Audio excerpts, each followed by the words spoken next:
우리가 즐거워하고 기뻐하는 것이 마땅하다. 이런 제목으로 누가복음 강해를 이어가겠습니다. 아버지의 재산을 다 탕진하고 다시 돌아온 둘째 아들에 대해서 그를 따뜻하게 다시 맞이하는 아버지의 모습을 통해서 우리는 하나님 아버지의 마음을 생각해 보게 됩니다. 그러나 이제 오늘 이 본문은 이어 돌아온 아들을 아버지와 달리 달가워하지 않는 이 아버지의 또 다른 맏아들의 모습이 기록이 되어 있습니다. 이 비유를 말씀하신 예수님께서는 이 비유 속의 맏아들이 바로 바리새인들과 서기관들의 모습이라는 것을 일깨우고 계셨습니다. 그들이 무엇을 잘못 생각하고 있으며 이것은 하나님의 마음과 전혀 대치되는 부끄러운 것임을 주님은 그들에게 말씀하고자 하셨던 것이죠. 자, 그래서 이 주님의 비유 속에서 이제 맏아들이 보여준 태도가 어떤 것이었는지를 우리가 생각해 보겠습니다. 25절에서 27절을 다시 보면 그런데 그의 손 위의 아들은 들에 있었다. 그리고 그가 오면서 집으로 가까이 왔을 즈음에는 그는 음악 소리와 춤추는 소리들을 들었다. 그래서 그가 종들 중에 한 사람을 불러서 이것들이 무엇인지 묻고 있었다. 그러자 그는 그에게 말하였다. 당신의 형제가 돌아왔습니다. 그래서 당신의 아버지가 살찐 송아지를 잡았습니다. 왜냐하면 그가 건강한 그를 받아들였기 때문입니다. 이렇게 기록이 되어 있습니다.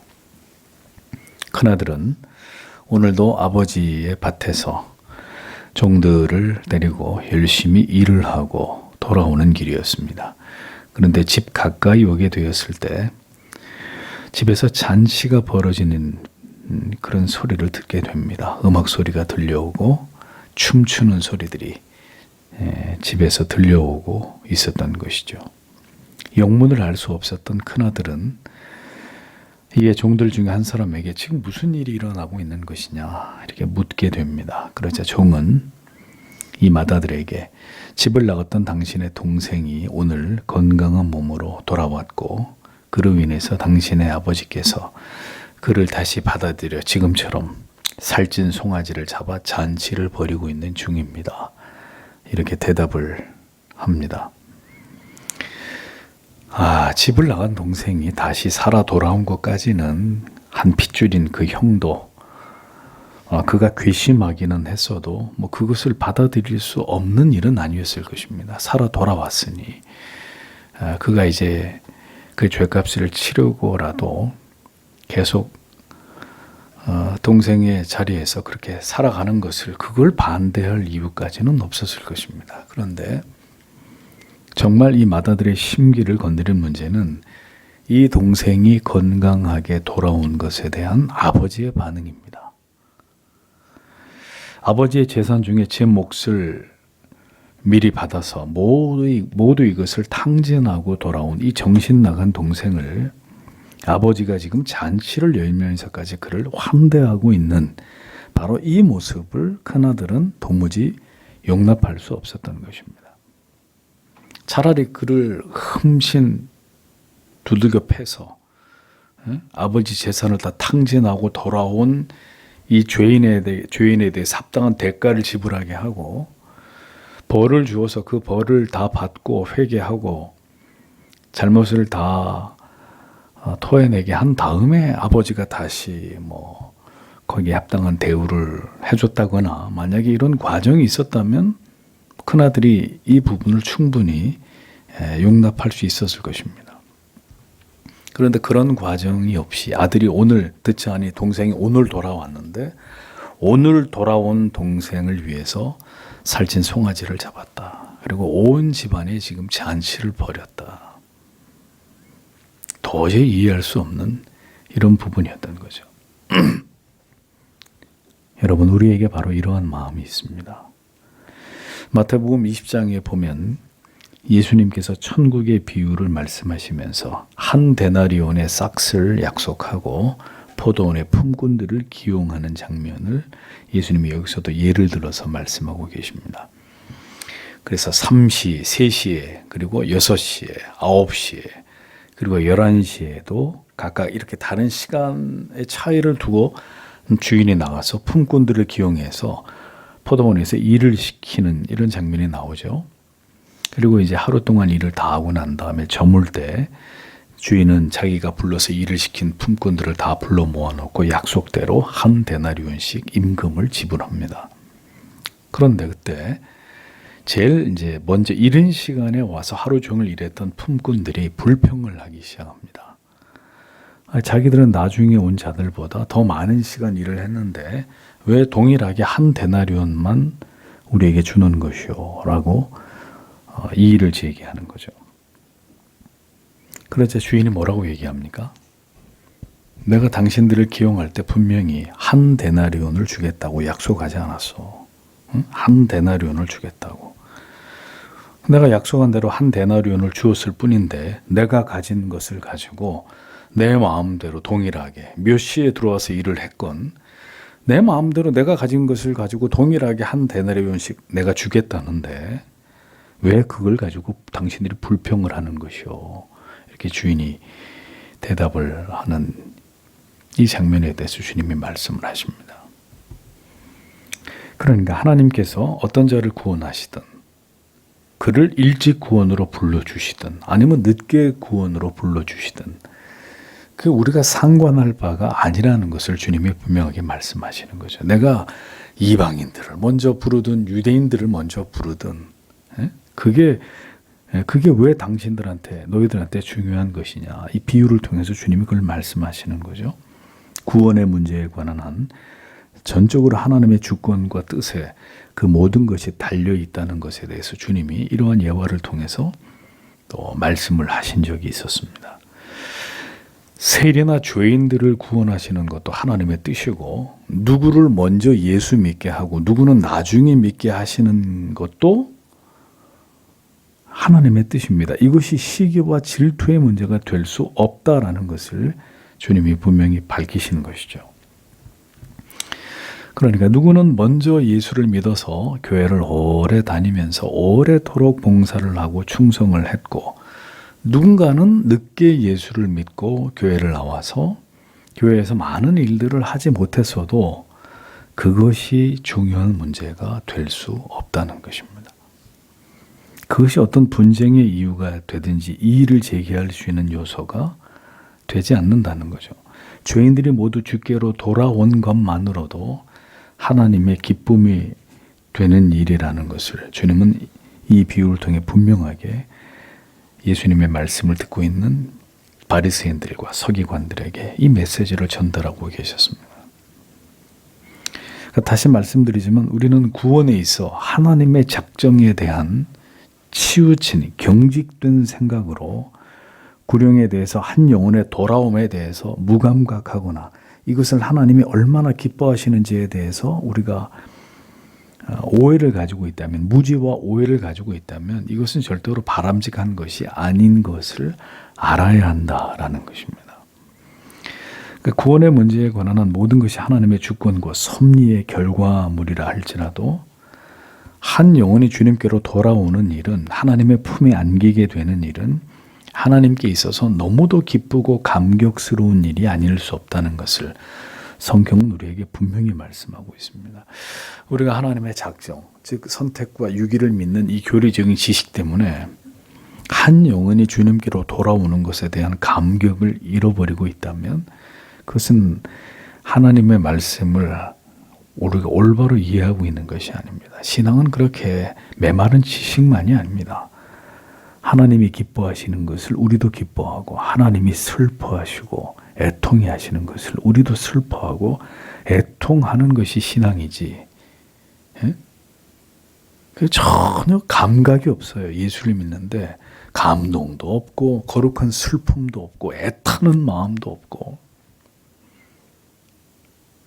그저 뭐 내일이 잘 되는 것만 기쁘고 잘못되면 그것 때문에 그냥 슬프고 분노가 날 뿐이지 하나님의 마음이 어떤지에 대해서는 도무지 관심이 없다면 그들이 어떻게 하나님의 자녀들이라고 할 수 있습니까?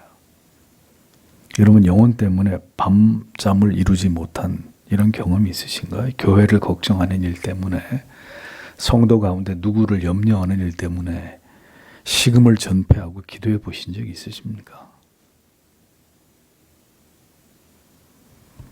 마다들의 반응이 이어지고 있는 말씀을 보십시오. 28절에서 30절에 그러나 그는 분개하였다. 그리고 그는 들어가려고 하지 않고 있었다. 그래서 그의 아버지가 나와서 그를 권면하고 있었다. 그러나 그가 대답하여 그의 아버지에게 말하였다. 보십시오. 그렇게 많은 해들을 내가 당신을 섬기고 있습니다. 그리고 결코 당신의 명령을 내가 어기지 않았습니다. 그런데 나에게는 결코 당신이 염소 새끼를 주시지 않았습니다. 내가 나의 친구들과 더불어 기뻐하도록. 그러나 창녀들과 더불어 당신의 재산을 먹어 없앤 당신의 이 아들이 왔을 때 당신은 그를 위하여 살찐 송아지를 잡으셨습니다. 라고 기록되어 있습니다. 자, 큰아들의 반응을 보십시오. 그는 지금 분개하고 있었습니다. 그리고 잔치가 벌어지는 집에 들어가기를 거부하고 있었습니다. 꼴도 보기 싫다는 얘기죠. 그러니까 지금 돌아온 아들을 위해서 잔치를 벌이는 이 모든 상황을 자신은 조금도 용납하고 싶지 않다는 이야기입니다. 그러자 이 소식을 들은 아버지가 큰아들에게 와서 어떻게 합니까? 함께 집으로 들어가서 잔치에 참여할 것을 거듭 권하고 있었습니다. 권하다라는 말이 미완료 능동태 형식을 취하고 있기 때문에 아버지는 이 큰아들을 지속적으로 끈질기게 집 밖으로 지금 나와서 안 들어가려고 버티고 있는 큰아들을 아버지가 계속 그를 붙들고 끈질기게 설득을 하고 있었다는 이야기죠. 도대체 이 아버지가 무슨 죄입니까? 무슨 죄길래 다 덜어먹은 이 둘째 아들도 매일매일 애가 타는 마음으로 기다려야 되고, 자, 돌아온 아들을 위해서 잔치를 벌였더니 이번엔 큰아들이 삐져가지고 나는 이런 잔치에 참여하지 않겠다, 이렇게 또 고집을 부리고 있고, 그 아버지가 뭘 그렇게 잘못했길래 이 두 아들 때문에 절절매야되는 이런 상황이 됐을까요? 이게 아버지의 잘못일까요? 그러니까 작은 놈은 작은 놈대로 문제고 큰 놈은 큰 놈대로 이렇게 또 속을 썩입니다. 그러니까 아버지의 마음은 조금도 헤아릴 줄 모르는 이 두 형제의 모습이 유신주님의 예화 가운데 등장하고 있는 거죠. 정말 아버지는 인간적으로 고독했을 것입니다. 하나는 나가서 다 덜어먹고 하나는 이 아버지의 기쁨을 전혀 이해하지 못하고,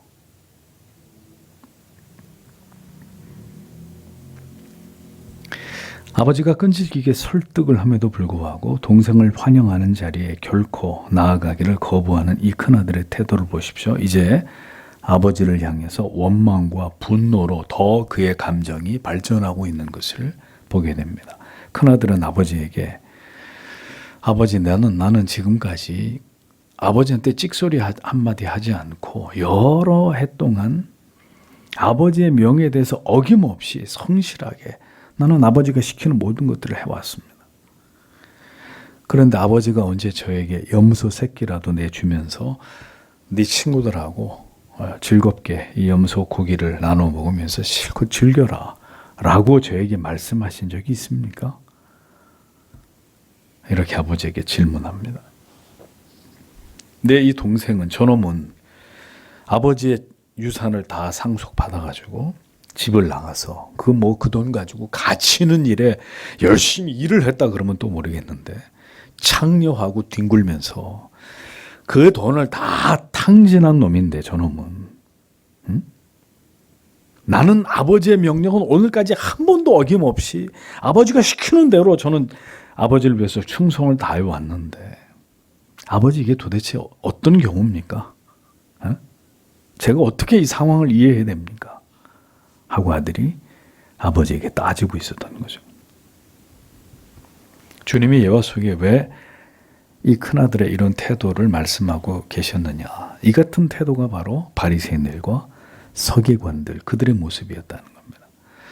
그들은 율법을 지키는 데 있어서는 누구보다도 열심이었습니다. 그럼에도 불구하고 그들은 자신들이 하나님의 자녀라는 사실에 대해서는 전혀 기뻐하지 않았습니다.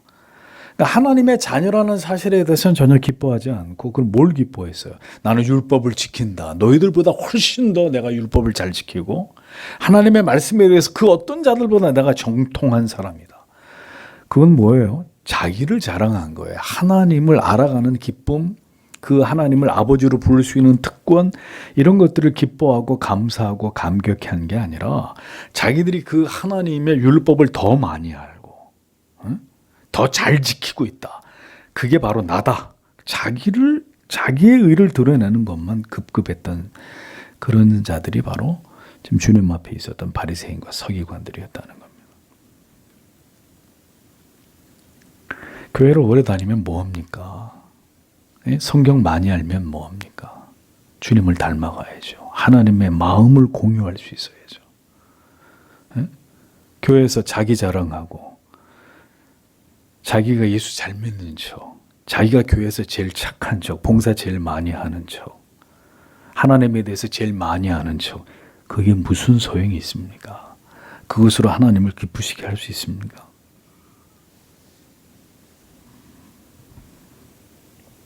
하나님과 인격적인 교제를 나누면서 하나님이 뭘 원하시는지를 알았어야 되는데 전혀 그런 것들은 알 바가 아니었던 자들이 유대주의자들이었습니다. 그들에게는 뭐가 중요하냐? 옳으냐 옳지 않느냐? 지키냐 지키지 않느냐? 누가 더 존경받을 만한 자격을 갖추었느냐? 누가 더 사람들에게 평판이 좋으냐? 사람들이 어떻게 보느냐?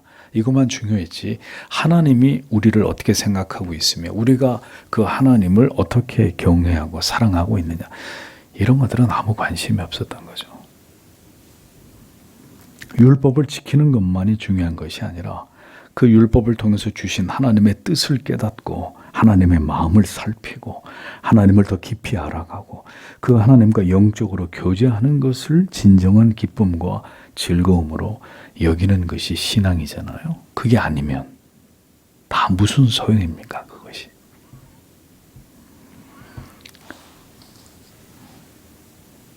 만약에 그들이 그러했더라면 하나님의 아들을, 그러니까 유대주의자들이 정말 그런 하나님을 향한 그런 마음이었다면 하나님의 아들도 믿었을 것이고 하나님의 아들이 죄인들을 부르시기 위해 이 땅에 오셨다는 것을 그들도 기뻐했을 것입니다. 그래서 그런 마음이 전혀 없고 그런 지식도 없고 하나님과 하나님의 아들에 대해서 아는 바가 없었기 때문에 그들은 자기 앞에 하나님의 아들이라고 주장하는 이 젊은이도 인정할 수 없었고 그가 죄인과 세리들과 먹고 마시는 꼴도 보기 싫었던 것이고 그런 모습들을 보여주고 있었던 것입니다. 그들은 율법을 주신 하나님의 뜻을 전혀 이해하지 못했고 그저 열심히 율법을 지키고 있는 자기 자신에게 자아도취가 돼 있었는 거죠. 열심히 오늘도 예수 믿고 있는, 열심히 교회 나오고 있고, 열심히 성경 보고 있고, 교리 공부하고 있고, 여러 좋은 책들을 읽고 있는 그러니까 다른 사람들이 신경 쓰지 않는 거예요. 교회가 어떻게 돌아가든 말든, 다른 사람들이 예수를 믿든 말든, 그건 관심 없고, 열심히 뭔가 옳은 것을 추구하고 있는 나만 중요한 거예요.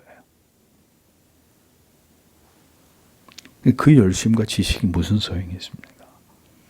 하나님의 마음을 품어 하나님의 관점으로 지체들을 바라보고 교회를 바라볼 수 있는 그 영적인 도량이 없다면 그 뭐 하고 있는 거예요, 그분이? 누구보다도 열심히 지식을 추구하고 열심히 교회를 섬기면서도 교회와 지체들을 사랑하는 마음이 없이 그 바른 것을 추구하는 자체만으로 자기의 의의를 드러내고 그것으로 비판과 정죄를 일삼는 자가 있다면 바리새인과 서기관들과 뭐가 다르냐 질문을 던질 수밖에 없는 겁니다. 그분에게 중요한 건 뭐냐? 그런 분들에게 정말 중요한 건 무엇이냐? 우리에게 이러한 모습이 없는지를 돌아보아야 합니다. 영혼에 대한, 영혼 자체에 대한, 지체들에 대한 근본적인 사랑은 없고 그저 비판하고 지적하고 정죄만 일삼는 바로 주님의 비유 속의 큰아들과 다를 바가 전혀 없는 사람이라는 것입니다. 자기에게 염소 새끼 한 마리 내어준 바가 없던 아버지가 창녀와 함께 모든 재산을 탕진한 동생을 위해서 살찐 송아지를 잡아서 잔치를 열고 있는 모습에 대해서 큰아들은 절대로 이것을 이해할 수 없어 하고 있었습니다. 그러니까 우리의 고정관념, 언제나 우리가 생각하는 것만이 옳다고 믿는 이 생각보다는 하나님이 무엇을 기뻐하시고 하나님이 무엇을 중요하게 여기시는지를 우리가 볼 수 있어야 되고 그것을 생각할 수 있어야 한다는 것입니다. 진정한 하나님의 자녀라면 나의 관점이 아니라 하나님의 관점에서 왜 신자가 세상 사람들의 관점을 가지고 자꾸 교회를 바라보려고 하고 사람들을 바라보려고 합니까? 우리에게는 하나님의 관점이 필요한 것이지.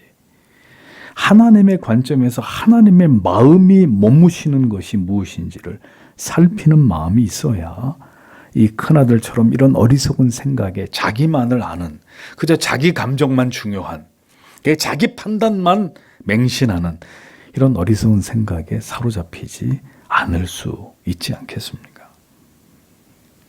그냥 율법만 지키면 그것으로 인정을 받는 거예요. 신앙이라는 게.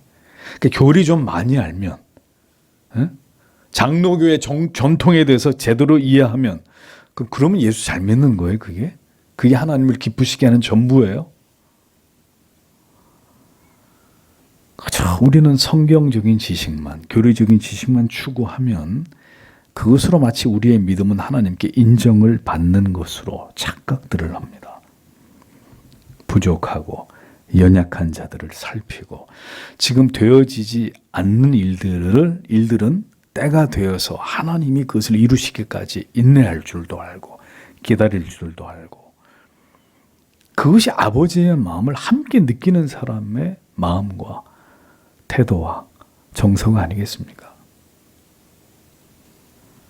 큰 아들은 상식의 선에서 판단하고 있는 거예요. 저런 놈을 위해서 아버지가 취한 행동을 그래서 큰아들은 절대로 수용하려고 하지 않은 거예요. 이게 상식 밖의 일이라는 거죠. 이건. 지금 아버지가 하는 행동은 도저히 아버지답지 않은, 그렇게 해서는 안 되는, 그렇게 지금 아버지를 향해서 지적하고 있는, 아버지가 틀렸다 이겁니다. 저놈을 위해서 이런 일을 벌리는 아버지가 잘못됐다 이겁니다. 자기는 이해할 수 없다는 거죠. 그런데 여러분, 이 둘째 아들에 대한 아버지의 마음은 상식을 뛰어넘는 것이었습니다. 사랑은 상식적인 것입니까? 여러분, 사랑은 상식적인 거예요? 그러니까 보편적 기준만을 지키는 게 사랑입니까? 사랑이 그런 건가요? 사랑의 속성을 여러분들은 그렇게 알고 계십니까? 사랑은 낭비입니다. 여러 번 말씀드렸죠. 사랑은 허비입니다. 받은 만큼 주는 게 아니라 하나도 받지 못해도 내가 가지고 있는 걸 다 주는 것입니다. 행한 대로 갚아주는 게 아니라 내게 악을 행했어도 선으로 되돌려주는 것이 사랑입니다. 예수께서 우리에게 보이신 사랑입니다. 비록 불합리해도 그것을 받아주고 수용하고 기다려주는 것이 사랑입니다. 근데 우리가 다 판단해버려요. 우리가 다 판단해서 저거는 옳지 않은 거, 잘못된 거예요. 불합리한 거예요. 비상식적인 거예요. 사랑이 여러분 합리적인 것입니까? 사랑이 상식적인 거예요? 상식적인 것인가요? 사랑이 보여주는 그 희생이 그런 거예요? 틀에 박힌 기준과 규정에 따르는 것이 그게 사랑의 전부입니까? 사랑은 모든 걸 초월합니다. 율법은 제한적이고 절대로 관용적이지 않고 합리적인 것이 아닙니다. 율법은 잣대입니다. 칼날 같은 잣대. 아버지는 둘째 아들을 율법적으로 대하지 않았습니다. 사랑으로 대했습니다. 그런데 맏아들은 이 동생을 사랑으로 대하지 않고 율법으로, 인간이 가진 상식으로 대했습니다. 자기 자신에 대해서는 관용을 바라고 타인에 대해서는 율법으로 대하기를 바란다면 모순 아닙니까? 이게 모순이잖아요. 오늘 우리 안에 이러한 모순이 발견되지 않은지를 돌아보십시오. 내가 하면 로맨스고 남이 하면 불륜으로 여기는 모순. 내가 저지르면 연약함이고 타인이 저지르면 아주 악의적인 고의적인 이런 죄라고 규정하려는 옹졸함. 예? 내가 지키지 못한 건 나의 연약함이고 남이 지키지 않는 것은 있을 수 없는 일이고 이런 잣대는 도대체 어디서 나온 것입니까? 그게 그리스도께서 우리에게 보여주신 것인가요? 우리에게는 하나님의 마음이 필요합니다. 그리스도 예수의 마음이 우리에게 요구된다는 것을 기억하십시오. 이제 아버지의 대답을 보겠습니다. 31절에서 32절. 그러자 그가 그에게 말하였다. 얘야, 너는 언제나 나와 함께 있다. 그리고 모든 나의 것들은 너의 것들이다. 그리고 기뻐하고 즐거워하는 것이 당연하였다. 왜냐하면 너의 이 형제는 죽어 있었는데 살아났고 그는 잃고 있었는데 발견되었기 때문이다. 아버지가 이렇게 마다들에게 말하고 있었습니다. 아버지를 비난하면서 자기의 분노를 정당화하고 있는 마다들에게 아버지의 어투를 보십시오. 야인 나쁜 놈아. 응? 이 형이라고 하는 놈이 못나게 말이야. 응? 동생이 살아 돌아왔다는데 그걸 배아파해 이 나쁜 놈. 이렇게 말하지 않았습니다. 아버지는 다정한 말로 얘야, 얘야. 성경에 얘야 이렇게 부릅니다. 얘라고 번역된 헬라어 테크논, 아들아, 내 사랑하는 아들아. 다정한 표현입니다. 야 이런 말이 아니라 아들아. 어떨 때 이렇게 불러요? 아버지가 딸아. 언제 엄마가 이렇게 딸을 불러요? 기분 나쁠 때 이렇게 부르나요? 아니잖아요. 굉장히 뭔가 참 좋은 말을 타이르고 뭔가 애정을 가지고 뭔가 좋은 이야기를 하려고 할 때, 교훈을 하려고 할 때 더 친근감 있게 부르잖아요. 이놈아 이렇게 안 하고 아무개야. 그러니까 의도적으로 지금 성경에 테크논, 얘야, 아들아 다정한 표현이 여기서 나왔습니다. 아버지는 큰아들의 분노를 질타하지 않았습니다. 이 또한 너그럽게 이해하면서 아들아 하고 다정하게 큰아들을 부르고 있습니다. 아버지가 볼 땐 다 덜어먹고 온 놈도 아들이고 그 동생의 배 아파하는 이 큰아들도 아들인 거예요. 깨물어서 안 아픈 손가락이 어디 있습니까?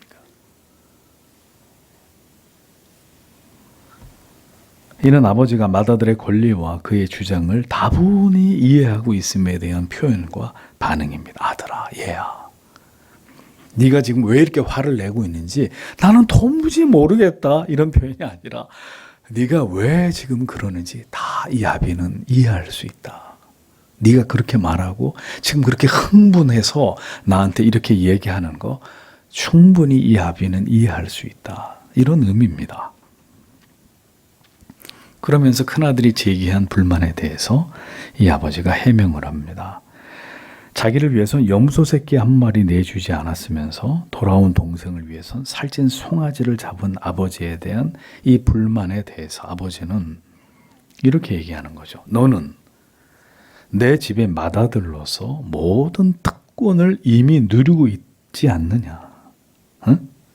아무개야, 너는 내 집의 장손이, 내 큰아들인, 내 분신이고 이 유대인들은 장자를 통해서 이 모든 것들이 상속되는 이 장자가 제일 위란 말이죠. 모든 축복도 그렇고 이 재산 계승하는 것도 그렇고.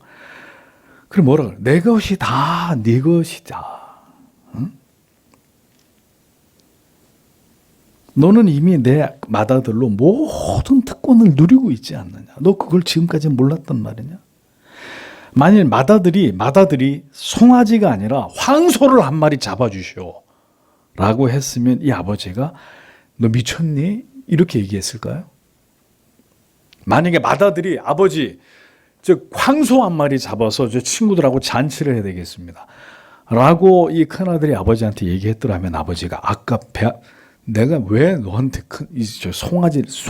황소를 내가 이 돈이 얼마나 되게 너 정신 나갔니?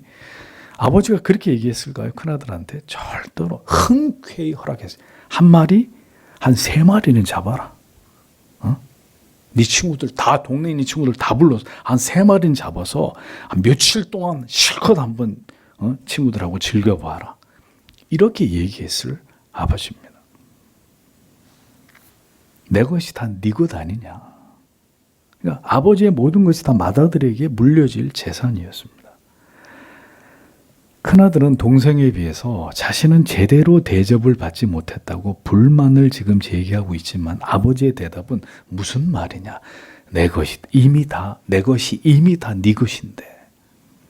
이런 말로 큰아들에게 주어졌던 그 특권과 소유에 대해서 이미 다 내게 주어진 것이다. 이걸 상기시키고 있었습니다.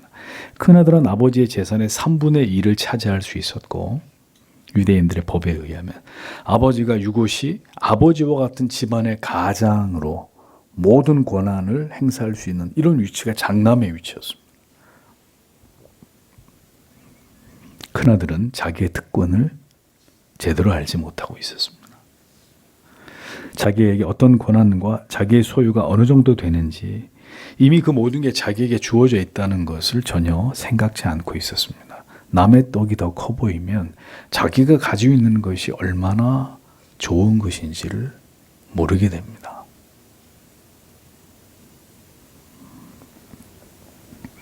바리새인들과 서기관들 또한 그들은 당시에 엄청난 기득권을 가지고 있었던 자들이었습니다. 그들은 유대교회의 최고 지도층에 가장 높은 자리에 있었고 율법에 대한 해석권을 가진 자들이었습니다. 그들은 존경과 부러움의 대상이었습니다. 그럼에도 그들은 자기들이 가진 특권에 대해서 감사하는 마음은커녕 오히려 사람들의 멸시를 받는 세리들과 죄인들, 그들을 못 잡아먹어서 안달인 그들과 교제하는 예수님을 비난하면서 그런 이방인들을 경멸하고 하나님 밖에 있는 자들로 그렇게 여기고 있었다는 것. 그들은 그렇게 높은 위치에서 모든 걸 다 누리고 있으면서도 하나님께서는 오늘도 모든 죄인들이 무지하고 어리석은 자들이 바른 진리 안으로 들어와서 하나님을 바르게 만나고 그 하나님을 바르게 알고 참된 믿음을 갖게 됨으로 인해서 구원과 영생을 얻는 자들이 되기를 기뻐하십니다. 무언가 바른 것을 알았다면 바르지 않음 가운데 있는 사람들을 긍휼히 불쌍히 여겨야 되는 거예요. 내가 뭔가를 바른 걸 알고 있다면 그걸 몰라서 그렇게 살지 못했고 그렇게 하지 못한 사람들을 비난하고 욕할 게 아니라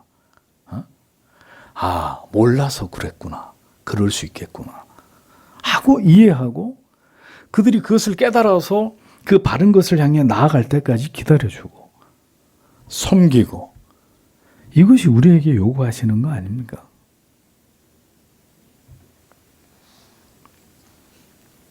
결국 그들도 그 바른 것을 향해 나아가도록 바른 진리를 깨달아서 그 바른 방법을 찾아서 그 방향을 향해 나아가도록 소망하면서 기다려주고 그것을 위해서 기도하고 우리가 할 수 있는 일을 행하고 이게 중요한 것이잖아요. 그러니까 뭔가 옳지 않았음을 보았을 때 지적하고 그 문제를 부각시키고 옳지 않음에 대해서만 목소리를 높이는 것이 아니라 그 문제가 올바른 방향으로 해결되고 모든 것이 바르게 되어지도록 기다려주고 기도하고 이끌어주는 일이 더 중요한 하나님이 우리에게 원하시는 그 마음이라는 것을 우리는 잊지 말아야 합니다. 우리에게 이러한 오만함이 없는지를 돌아봐야 합니다. 아는 자로서 바름을 추구한다는 이유 때문에 모르는 자와 바르지 않은 자들을 그들도 우리의 형제임에도 불구하고 우리가 함부로 그들을 판단하거나 개혁의 대상으로 여기는 이런 교만함을 드러내서 그들에게 상처를 주는 일을 우리가 자행하고 있는 것은 아닌지 생각해 보아야 할 부분입니다. 큰아들은 자신이 당하는 부당함에 대해서 아버지에게 불평과 분노를 드러냈습니다. 그것은 그가 아버지를 그만큼 모르고 있다는 방증입니다. 이 큰아들은 아버지 곁에 늘 붙어 있었는데도 둘째는 워낙 이게 막 나가는 인간이라 뭐 늘 아버지의 마음에서 멀리 떨어져 있었던 놈이니까 그럴 수 있다고 칩시다. 둘째 아들은, 큰 아들은 늘 아버지 곁에 있었잖아. 아버지의 측근에 있었단 말입니다. 그런데도 아버지를 몰랐다. 아버지의 마음을 전혀 몰랐다는 이야기입니다. 그러면 멀리 아버지의 재산을 상속받아 떠나간 둘째 아들만 탕자일까요? 이 큰아들도 아버지의 관점에서 보면 탕자나 다름없습니다. 아버지 마음을 조금도 이해하지 못하고 있었으니까. 그는 오직 자기의 의로움만을 부각시키고 있었습니다. 그러면서 아버지는 불의한 사람이다. 아버지는 잘못된 기준을 가지고 있는 사람이다. 나는 전혀 잘못된 게 없다. 아버지가 문제다. 응? 저런 놈을 아버지가 저렇게 하니까 저놈이 저렇게 정신을 못 차리는 거라고. 아버지 때문이라고 저놈이 저런 것이. 이런 논리인 거죠. 무엇이 잘못되어 있는지에만 집중하면 무엇이 가장 하나님을 기쁘시게 하는지를 놓쳐버리게 됩니다. 개혁에만 초점을 맞추면 하나됨을 잃어버리게 되고 갈등과 분열을 일으키게 됩니다. 여러분, 그것이 하나님께서 기뻐하시는 바일까요? 아버지의 마음이 무엇인지를 알아야 합니다. 돌아온 아들로 기뻐하면서 그로 인해 송아지를 잡아 잔치를 벌이는 아버지의 기쁨을 이해할 수 있어야 합니다. 바른 것을 추구하는 것 이상으로 중요한 것은 모두 함께 하나님의 뜻을 이루어 나아가는 일입니다. 그 일에는 기다림과 기도와 절제와 자기를 내려놓음이 필요합니다. 나를 앞세우지 않고 우리를 내 마음만 드러낼 게 아니라 아버지의 마음을 깊이 살피는 것이 중요합니다. 여러분, 예수님께서 왜 이 세 가지 비유를 자신을 비난하는 자들 앞에서 말씀하셨는지를 생각해 보십시오. 죽었다가 살아났고 잃었다가 얻은 아들로 인해서 내가 지금 즐거워하고 기뻐하는 게 마땅하지 않느냐라고 말씀하시는 이 주님의 말씀 속에서 우리는 개혁도 중요하고 진리를, 바른 교리를 지키는 일도 중요하지만 영혼을 잃어버리거나 아직 받아들일 수 없는 자에게 우리의 기준을 강요하는 것이 과연 하나님이 기뻐하시는 바인지를 생각해 볼 수 있어야 할 것입니다. 그러나 문제는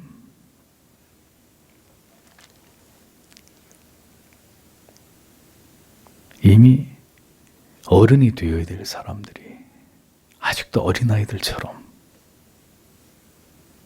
이미 단단한 것을 먹을 수 있는 사람들이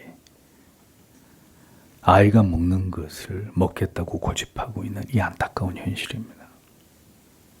정말 믿음이 성숙한 사람들은 그렇지 않은 사람들에 대해서 무한히 용납하고 기다리고 인내할 수 있어야 되지만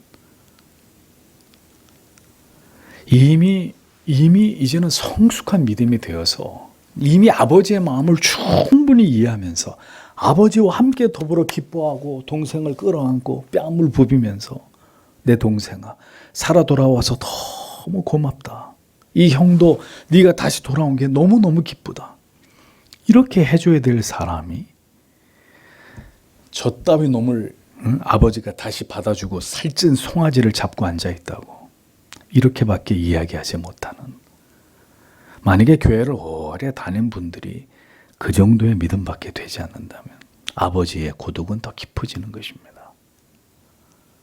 아버지의 마음의 고통은 더 예리한 칼로 베인 것처럼 아플 수밖에 없는 겁니다.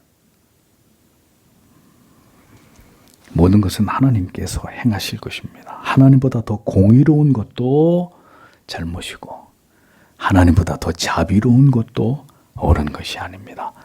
그러니 하나님의 관점으로 보자 이겁니다. 거기다 자꾸 사람을, 내 생각을 들이대지 말고 하나님이 어떻게 보실지에 대해서만 우리가 마음을 고정하자 이거죠.